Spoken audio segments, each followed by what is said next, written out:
ইসলামপ্রিয় তাওহীদি জনতা, সম্মানিত এলাকাবাসী, আজ বিকেল আসর পর থেকে অদ্যবাদ আসর থেকে ঐতিহ্যবাহী ইসলামগঞ্জ বাজার কেন্দ্রীয় জামে মসজিদে বাংলাদেশ ওলামা পরিষদের পক্ষ থেকে ৯৯ ইউনিয়নের ওলামা বিভাগের পক্ষ থেকে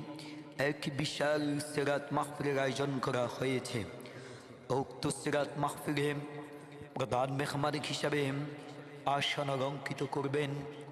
নোয়াখালীর বিশিষ্ট ইসলামী চিন্তাবিদ, সিরাত বিশেষজ্ঞ, বাংলাদেশ জামাতে ইসলামের নোয়াখালী জেলার সম্মানিত আমির, বিশিষ্ট শিক্ষা অনুরাগী জনাব ইসহাক খন্দকার সাহেব। জনাব ইসহাক খন্দকার সাহেব উক্ত সিরাত মাহফিলে প্রধান